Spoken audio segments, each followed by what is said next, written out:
Hello guys! Hello, this is for Libra. Libra, welcome dito sa aking channel, Kapalaran na 888. Welcome guys. Alamin natin kung anong messages, vibration, gabay, energy para sa lahat ng Libra. Okay, sa linggong ito, you're expecting something. Maybe you're expecting healing. Sinasabi ng baraha, possible ka na makatanggap ng balita na isang malapit sa'yo ang may sakit. So, pwedeng elders, or pwedeng ikaw yan na may masamang pakiramdam. Pwede may kubo at sipon.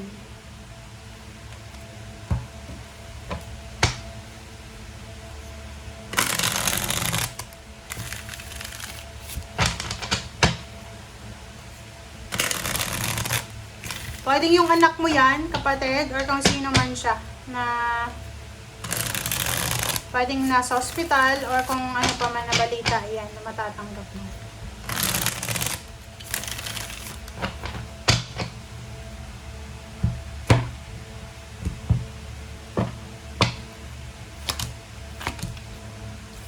Okay, Two of Pentacles and Knight of Rods. So, sa nakikita ko dito, sinasabi ng bara sa'yo na isang exciting na financial windfall ang posibleng darating sa'yo sa linggong ito. So, posibleng makatanggap ka ng pera, or posibleng makatanggap ka ng job offer, or posibleng ma-approve yung loan mo.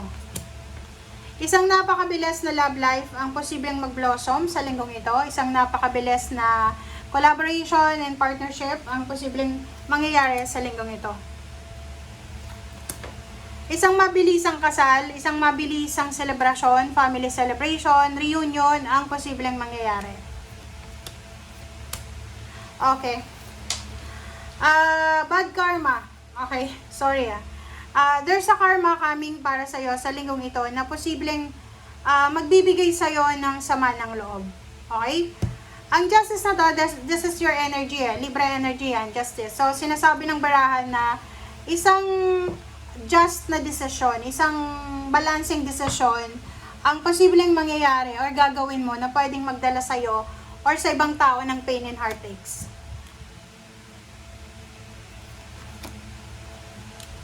Sinasabi ng baraha sa'yo na may kailangan ka daw ipaglaban. Okay? Ipaglaban mo kung ano yung importante sa'yo. May choice ka daw na maging masaya, may choice ka na maging malungkot, may choice ka na maging balance lang, nasa gitna lang. Travel. You're looking for someone na makakatulong sa'yo para sa travel na gusto mo, relocation or kano pa man.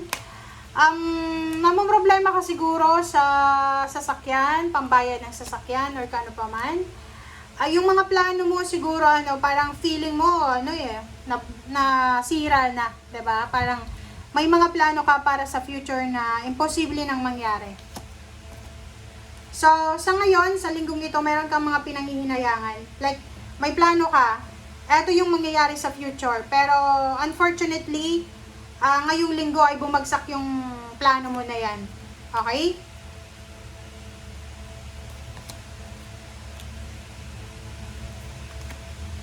Okay, yung iba naman sa inyo dito, Libra, posibleng papasok kayo sa bagong yung trabaho sa linggong ito, or papasok kayo sa bagong kumpanya, or there's a business na bubuksan nyo sa linggong ito na posibleng magdadala sa inyo ng financial freedom ito and victory and success. Kumbaga, meron kang gagawin sa linggong ito na pwedeng magdala sa iyo ng recognition, appreciation, galing sa company or sa boss mo, promotion, or posibleng kung negosyo yan nabubuksan mo, magte-trend yung negosyo na to.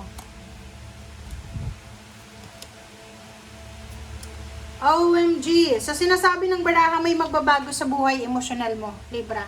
May magbabago sa buhay emosyonal mo. So, ang kailangan mo lang daw na gawin is kumalma.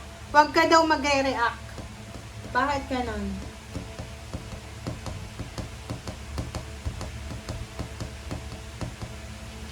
Okay. High Priestess, makinig ka sa sinasabi ng iyong intuition. Makinig ka sa katawan mo. Pag sinabi ng katawan mo, Libra, na pagod ka, pagod ka. Okay? Magpahinga.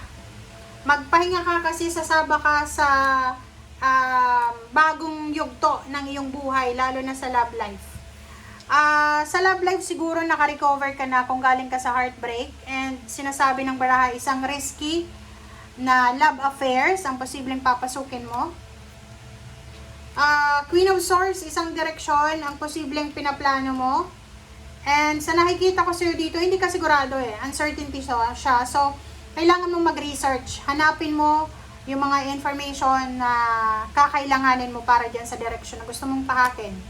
Pera, trabaho, yun. Kung gusto mong mag-apply sa bagong company, pag-aralan mo kung anong pwedeng mga tanong sa'yo sa interview. Okay? Isang desisyon ang posibleng gagawin mo para sa financial success mo in the near future. So, yun na nga. Magda-take ka ng risk, Libra, para sa future mo. Ang nakikita ko sa'yo dito, pwedeng travel. Pwedeng lilipat ka sa mas malayong lugar pero mas mataas na sweldo. Mag-iingat sa Capricorn. Okay, magpasensya ka kung there's a Capricorn na malapit sa'yo. Kasi talagang itetempt ka niya, ilalagay ka niya sa sitwasyon na matitrigger ka, na mawawalan ka ng pasensya. Magdalawang isip ka bago ka makipag-deal sa mga Capricorn. Umiwas sa tukso. Tapusin na yung collaboration and communication sa Capricorn. Hindi sila makakatulong sa'yo, lalo sa mental health mo. Six of Pentacles, there's a financial help na darating sa'yo. And there's someone na makakatulong sa'yo para maabot mo yung mga pangarap mo sa buhay. Balita, communication, confirmation, mga bagong individual na unexpected na hindi mo naman hinihintay ang makakasama mo or makakatagpo mo lalo kung magte-travel ka. Meron kang minamanifest na travel, meron kang minamanifest na lugar, meron kang minamanifest na trabaho, meron kang minamanifest na plano sa buhay mo, na posibleng unti-unti mong makukuha yan sa isang desisyon lamang. Ano mang nakahang ay posibleng matuloy na. Okay? Sinasabi ng baraha sa iyo yung mga plano mo para ma-resolve yung mga financial problems, like yung negosyo na gusto mong simulan, yung trabaho na gusto mong applyan, ay posibleng gagawin mo na siya ngayon mismo. Okay? Importante daw yung pagpapahinga din. Okay? Libra, importante yung pagpapahinga, lalo may health issues dito. Importante yung pagpapahinga, importante yung pag-iisip, importante yung pagle-let go ng mga relationship, importante yung health mo, importante yung patience, yung temperance, importante yung pera, importante yung pag-iipon, hanapin natin yung tamang direksyon, maging masaya ka, and at the same time, kumbaga i-let go mo yung mga bagay, sitwasyon, relationship, na nakakasira, especially sa mental health mo. Yun nga ito, mga Capricorn, Capricorn na individual, mga temptations na yan, i-let go mo kasi hindi yan maganda sa buhay mo. Thank you guys. Bye!